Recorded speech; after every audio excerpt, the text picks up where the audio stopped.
Khó vãi lìn. Lại gặp ất ơ rồi anh em ơi.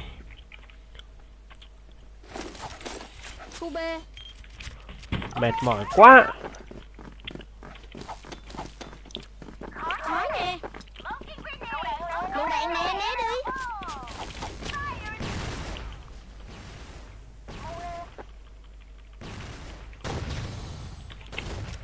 Khu B. Đã đặt bom ở khu B. Mau nè.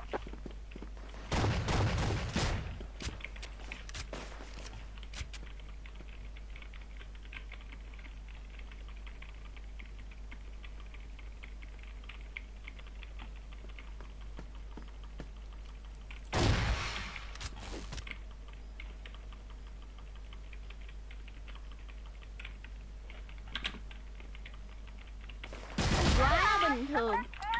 Mu nè. Khu A. Khu A.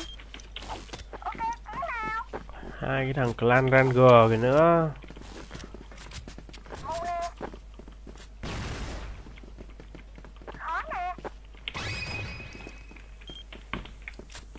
Bom ở đây.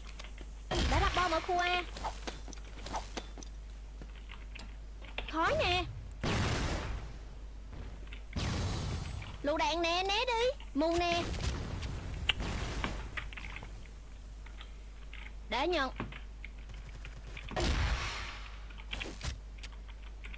Lựu đạn nè. Wow.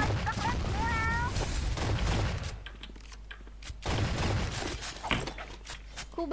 Khu A.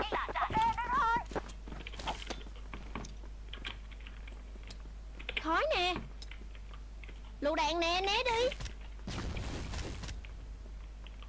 Khói nè. Móc luôn. Khói nè.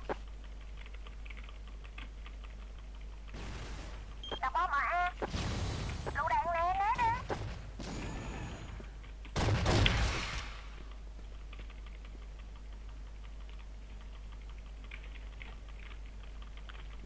Thắng rồi. Khu B. Khu B. Ok, thế nào? Khói nè. Lựu đạn nè, né đi. Mu nè.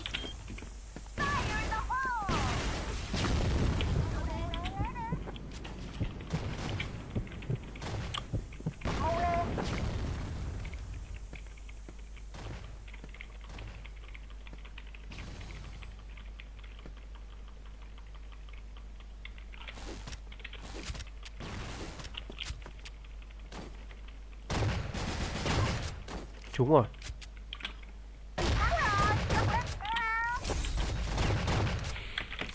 Khu A. Khu A. Ok, thế thôi.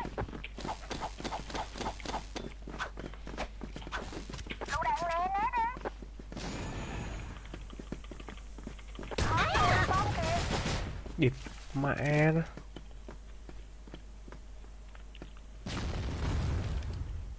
Đặt bom ở A.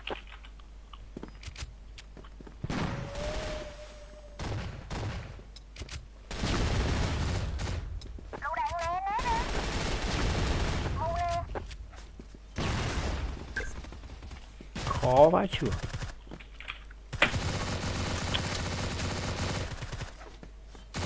Bom đã bị rỡ.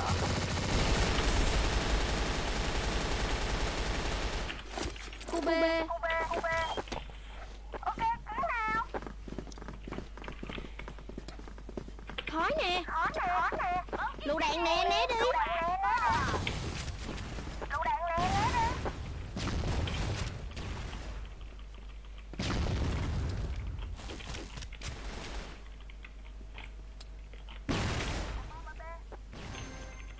Địt. Cái gì vậy?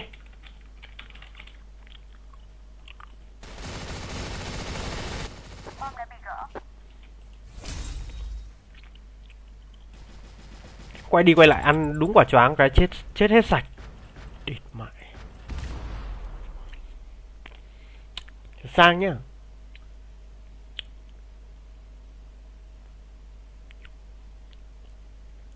Vãi đái thật.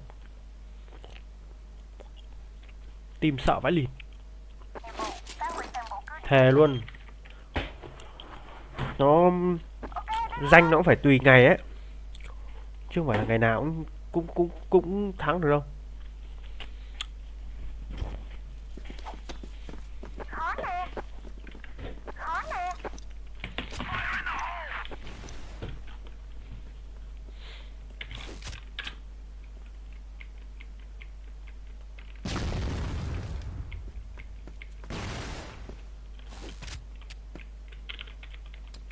Mu nè.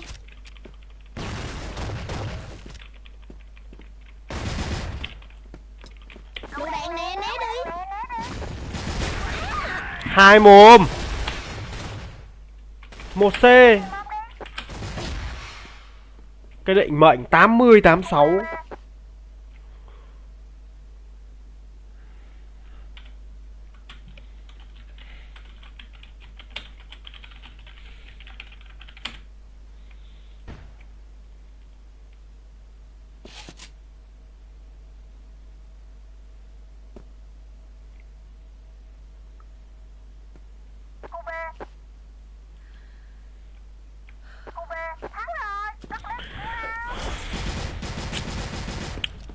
Truy kích gì?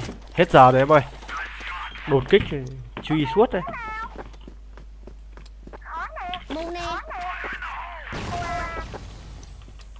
Khó nè.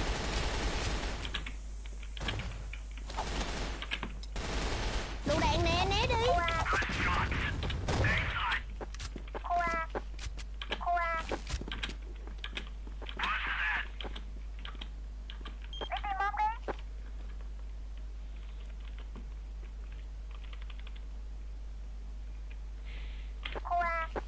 Cơn hỗ trợ.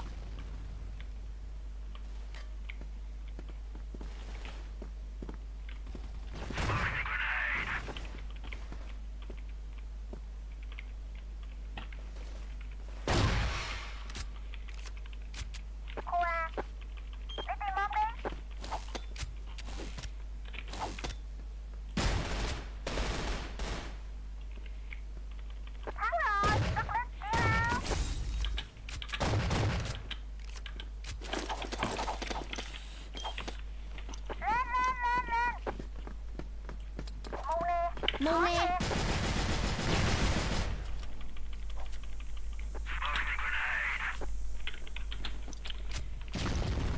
Khói nè. Lựu đạn nè, né đi.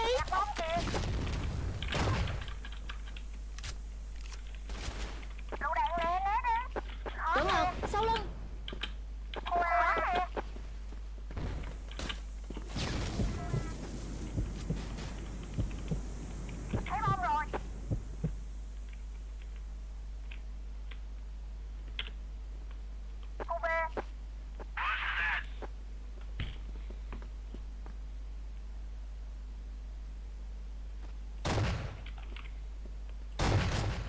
Thằng TTL yếu à?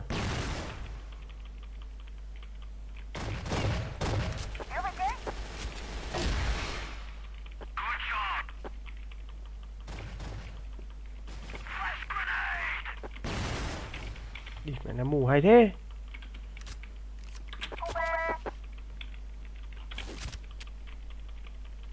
Quá bình thường.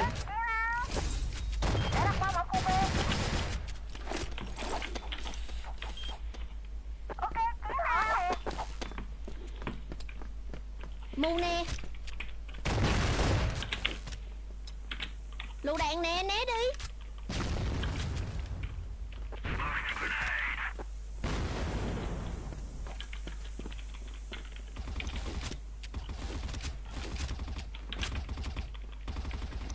Khói nè.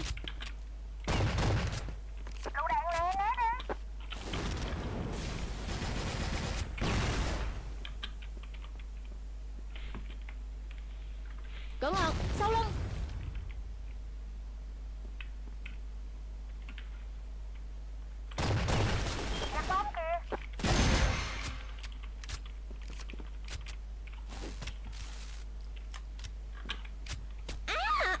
Móc.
Địt mẹ nhảy đập vào tướng nó mới đau chứ.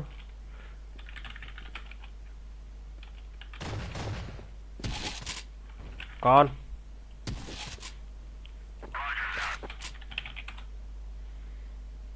Chưa kích chơi điện thoại được không bạn ạ? Bản này là bản chơi trên máy tính. Chơi điện thoại mà nổ điện thoại. Điện thoại sao tải được?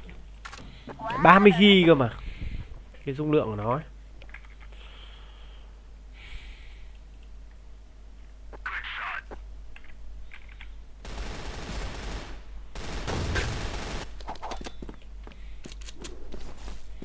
Dã man thật, hôm nay cày danh dã man thật. Toàn thua. Cày.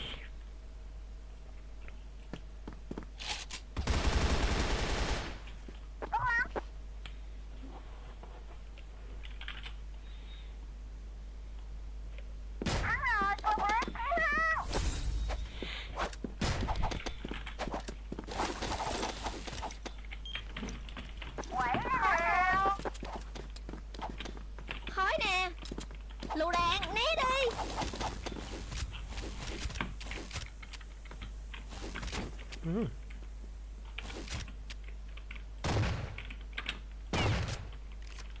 Cống.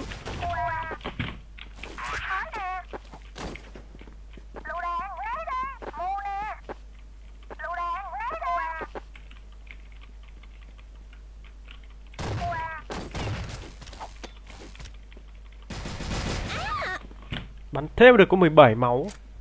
Bịp phải.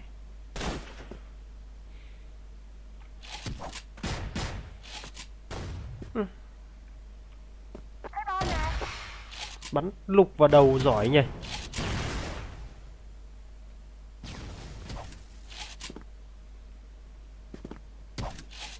Để nó clear đi chúng mày ơi.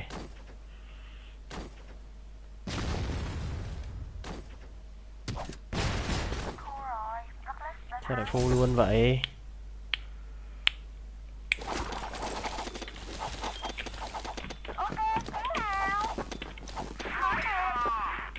Lựu đạn, né đi. Khói nè.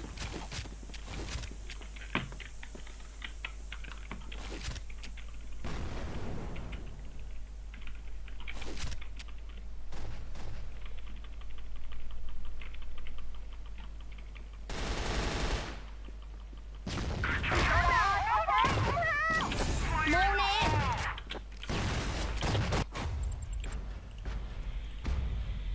Nói chung là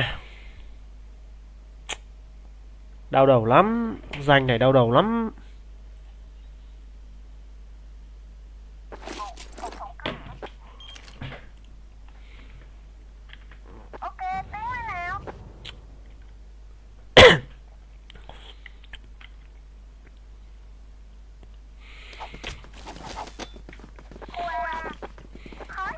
Thì cái mạnh thế. Thì mình một thằng áo, thằng Kurin áo.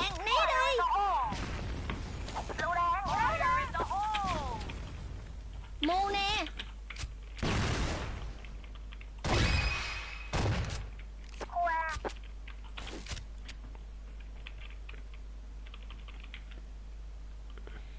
Nó lắp thục vào với chơi với mình đấy.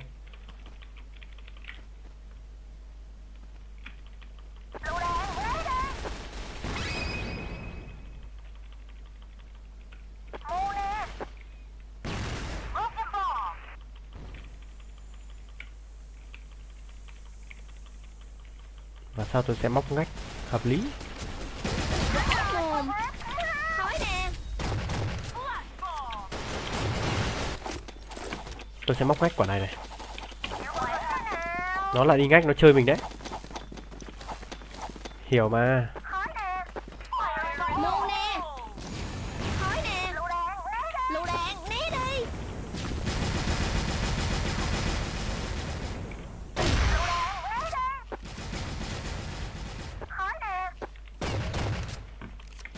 Tốt lắm.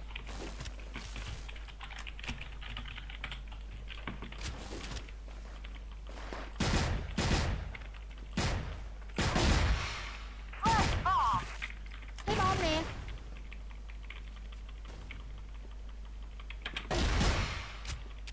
Đây.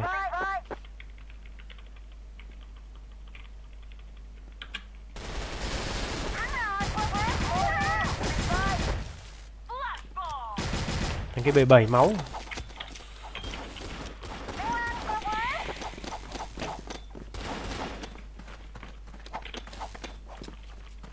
Lựu đạn né đi.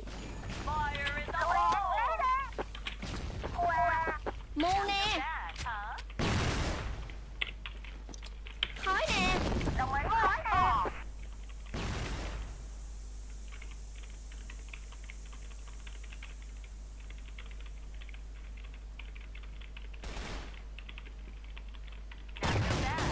Ý, vãi lìn, nó bắn khẩu súng kìa.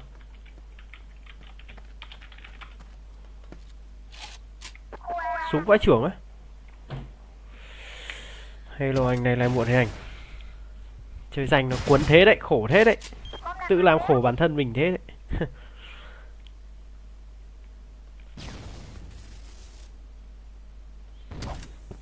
Ui, ảo ấy. Một mồm.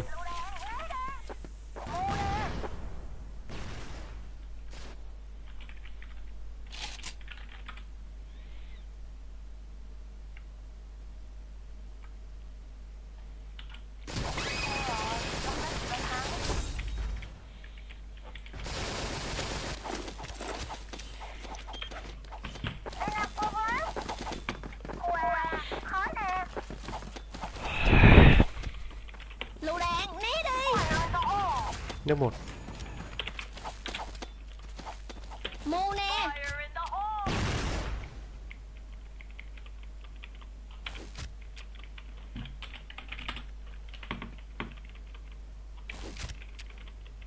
Lên tiếp đi. Nó canh móc mình, nó đang canh móc.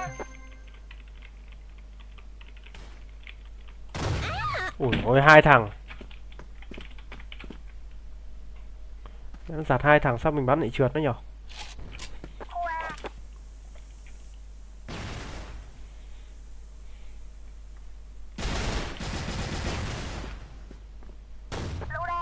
Còn A kìa.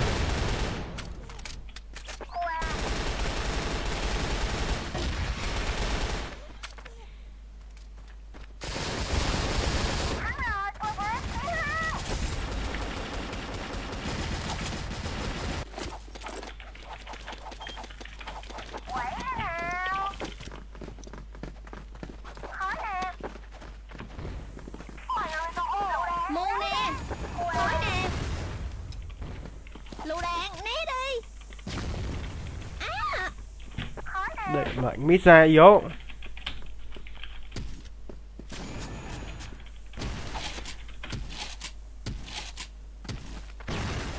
Thôi, toàn.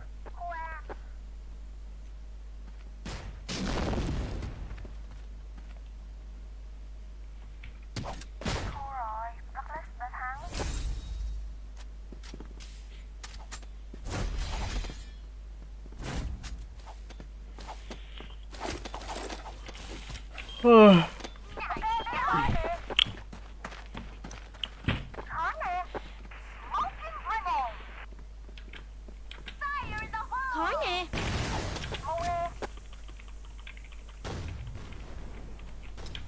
Lựu đạn nè, né đi.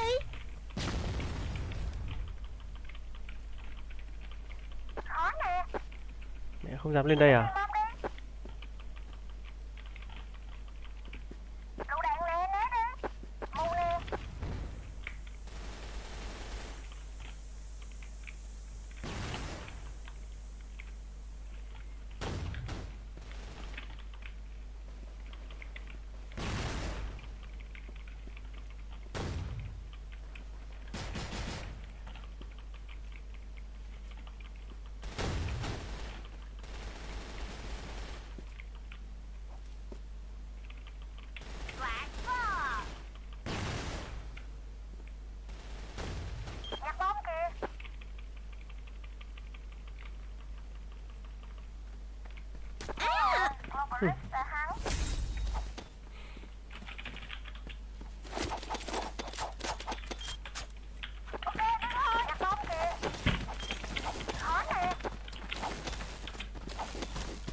Nhịp cầu không dám nhảy luôn à.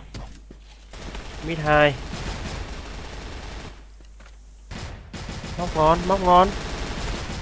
Ui giời ơi.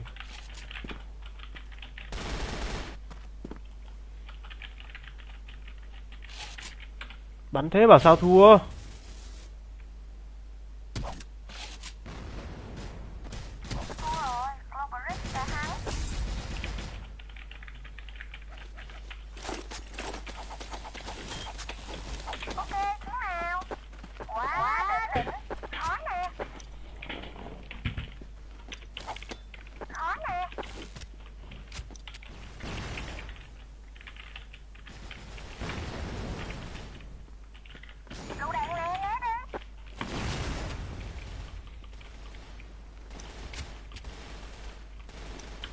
Khó nè.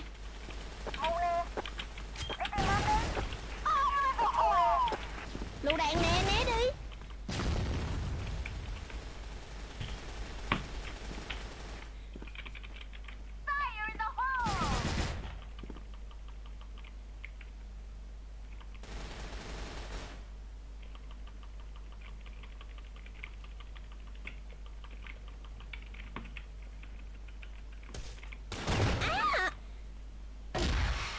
Khó chịu thật. Bắn rôm xong chưa anh? Anh bắn xong rồi em ơi.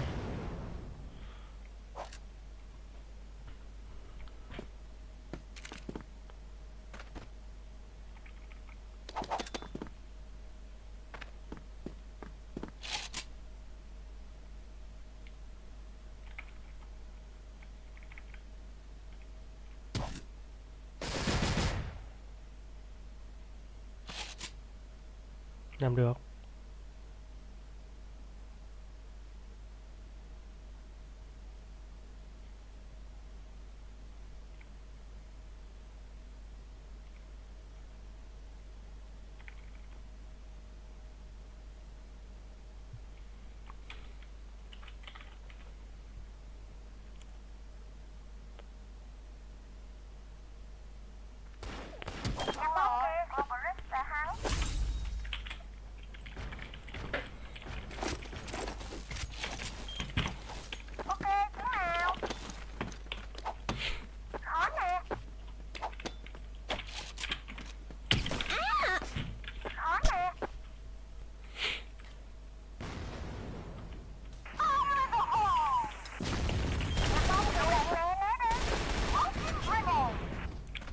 Thôi thua.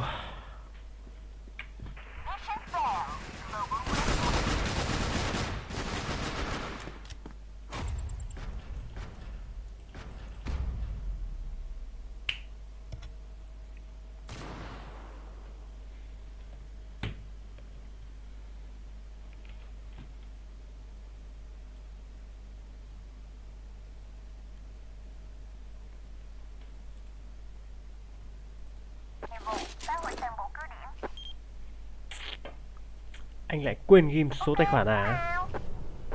Không, anh không ghim.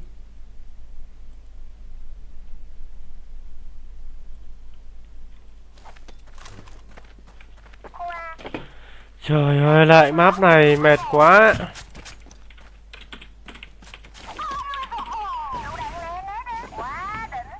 Khó nè.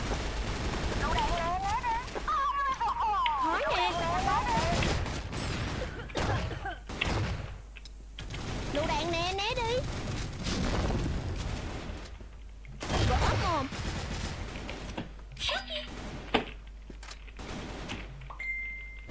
Quá bình thường. Mẹ nghe tiếng ầm ầm ầm, không biết đâu.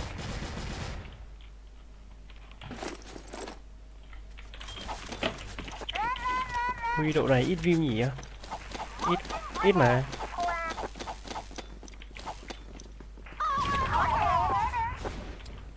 Khó nè.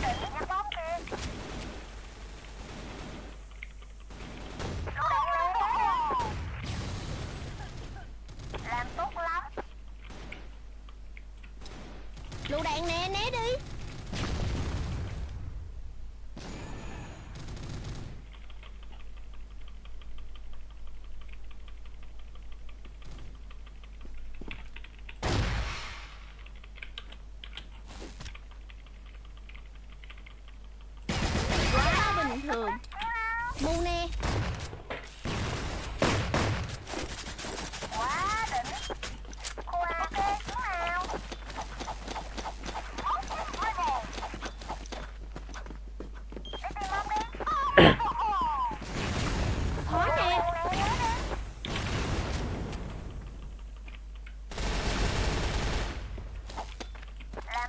Lựu đạn nè, né đi.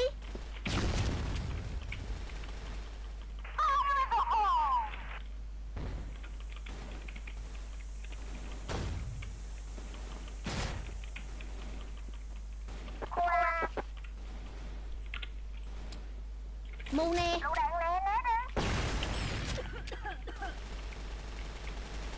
Khó nè. Mù nè. Thắng rồi, rất lít nào. Làm tốt lắm. Lên lên.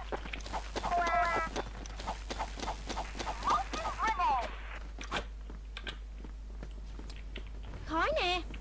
Lựu đạn nè, né đi.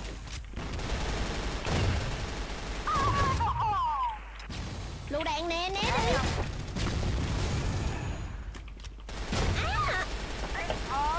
Một C. Lựu đạn nè, né đi. Chết. Làm tốt lắm. Khó nè.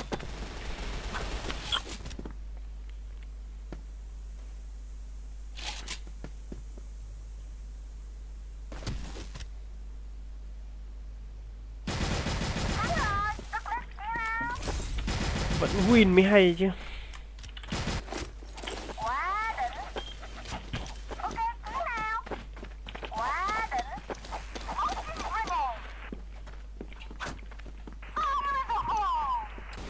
Khói nè. Quá đỉnh. Lựu đạn nè. Nhặt bom kìa. Lựu đạn nè, né đi.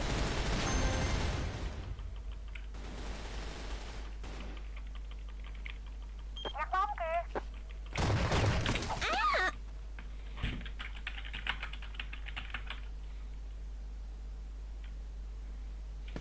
Lựu đạn nè, né đi.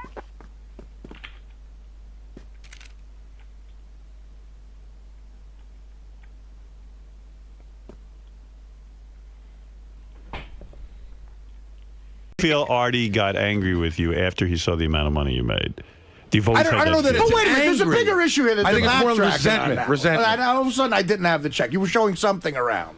What was I showing All around? right, that night at the restaurant, Right. You said, "I have Gary's check. I know how much he makes. It's kind of upsetting." I knew how much you Lisa made. has the same story. There's other guys in the back room with the same exact story. Are there really? Yeah. That I physically showed them the check?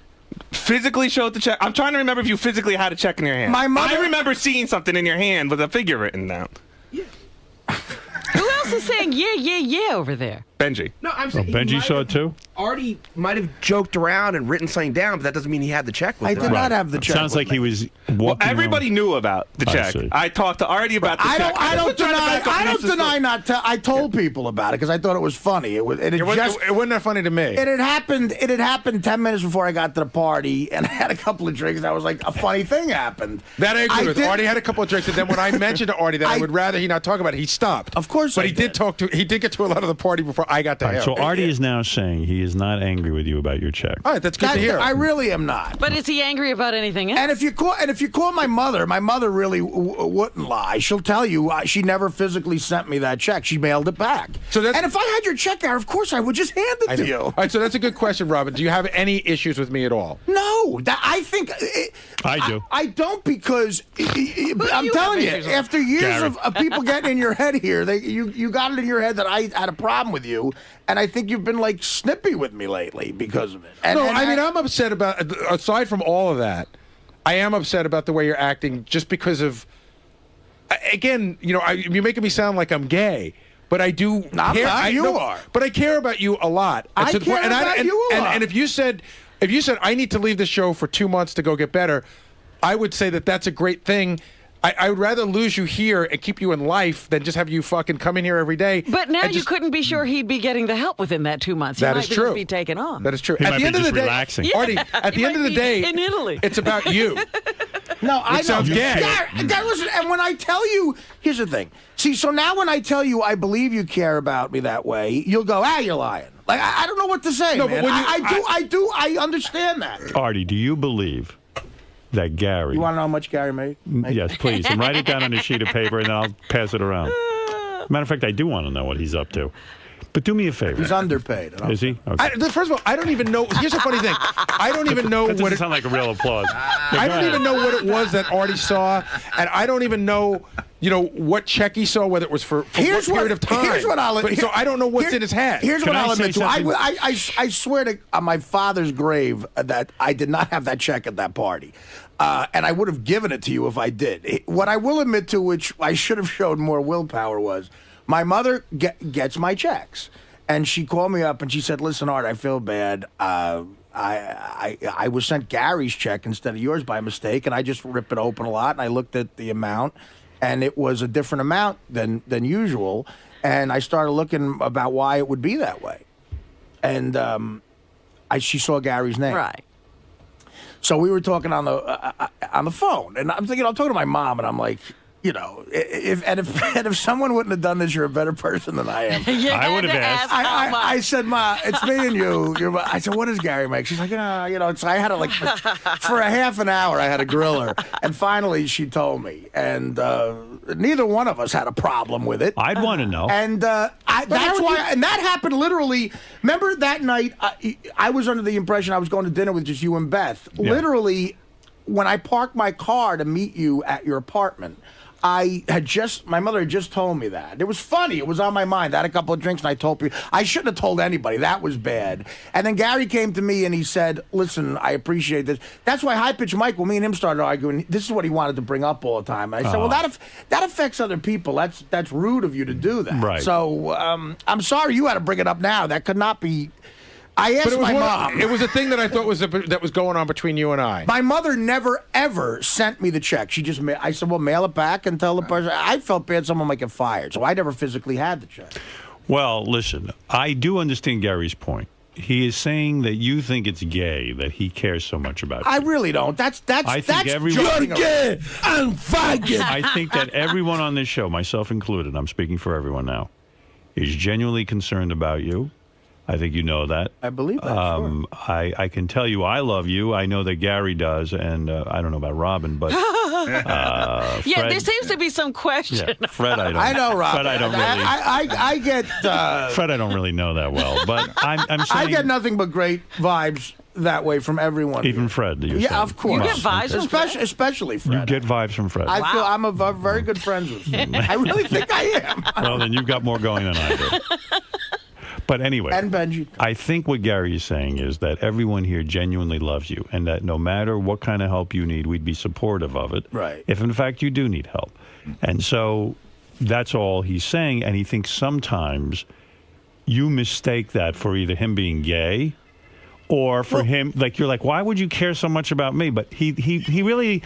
I know for me, I really dig you. I think you're a great guy. I don't want anything bad to ever happen to you. That's all. And we see you. I mean, I feel okay. Listen, first of And all, not, me coming down on Gary's side may make it sound a little gay, but, when you love somebody and you set them free. Right. But when they tell you For they're 28 days. taking some steps to do something positive in their life and you're Right. trying to support them in doing that. and when they don't, it's frustrating. And then they tell you that was all a lie. It's a letdown. All right. All well, right? I understand that, and I believe everything you guys are saying. What I will say about what you just said is, again, it's a comedy show. Yes. You said it might seem gay, or like, why are you so concerned about me? The gay thing is, I'm not like a Neanderthal. I don't think someone's gay for having it. That's Gay me. and faggot. That's me being. But Artie, Funny. you I'm did. trying to be funny when I call somebody gay like that. Okay, yesterday- I'm not a complete fucking gorilla. I'm a baby gorilla. So you But say- it is more that like, whoa, what's your problem? Why do you care about me so much? Right. And that's a psychological thing. And I'm sorry. Well, I don't think everyone here anybody's does- gay for having People feelings. really enjoy you, and the world would be a lot emptier for us if you weren't here. And all we're saying is that we know Artie does what Artie wants, but at the same Yeah, point, we get that. if Artie decides he ever needs help, we're here for you. Like if I told you the first couple weeks of 2009 I'll be away getting help, you'd be fine with it. I wouldn't Yeah, I believe would, it, though. but We drive I you. would try to Well, support you. We demand a note from your doctor.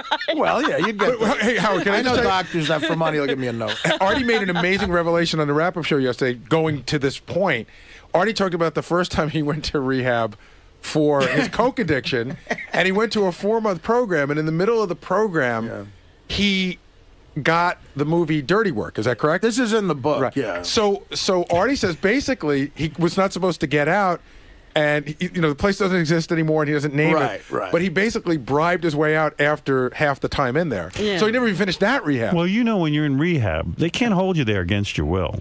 I Right. mean, you But got to be did there you- because you want to be. but Well, did you here's have what something- happened. you right? had a court-appointed thing?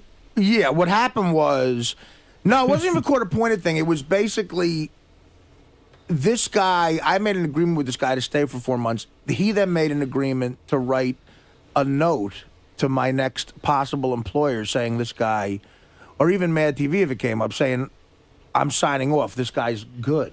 Right. Yeah, he completed or whatever. So I yeah. certainly could have left, but he wasn't going to sign that paper. Right. So the bribe was to sign the paper.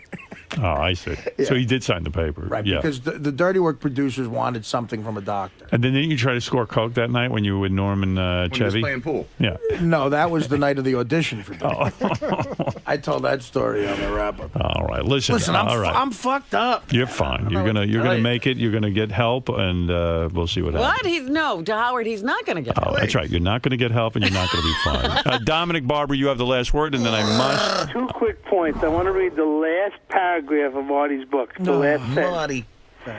Because lately I'm starting to think on the show business drug addict forgiveness meter, I'm inching closer to Jeff Conway than Robert Downey Jr. each and every day. Well, I got to go. Take it easy. And I hope to see you all back here next book. That's a pretty honest comment. All right, thank you, Dominic. And that he sees himself more like Conway than Downey. Yeah, we heard it. How We much? get it. How Why much? did you say it again? No, the point of that is that everybody Artie's says. trying to angle to get on that celebrity rehab. Right. I know it. Oh, is. yeah, that's that's why what- he's more like Jeff. Quarter Conway. mil? We'll love take that. quarter mil for that. Howard, your movie, is it more honest or less honest in terms of your marriage than Artie's It's life? 100% honest. It was very honest when I wrote it, and my marriage fell apart, but I really meant it. It was sincere. Look, shit happens in Yeah. life, man. They What are you couldn't change it mid-movie. Yeah, what are you going to do? You're in the middle of a shooting schedule. You got millions of dollars. What's he going to do? Ivan said to me, you better hold your Rewrite. marriage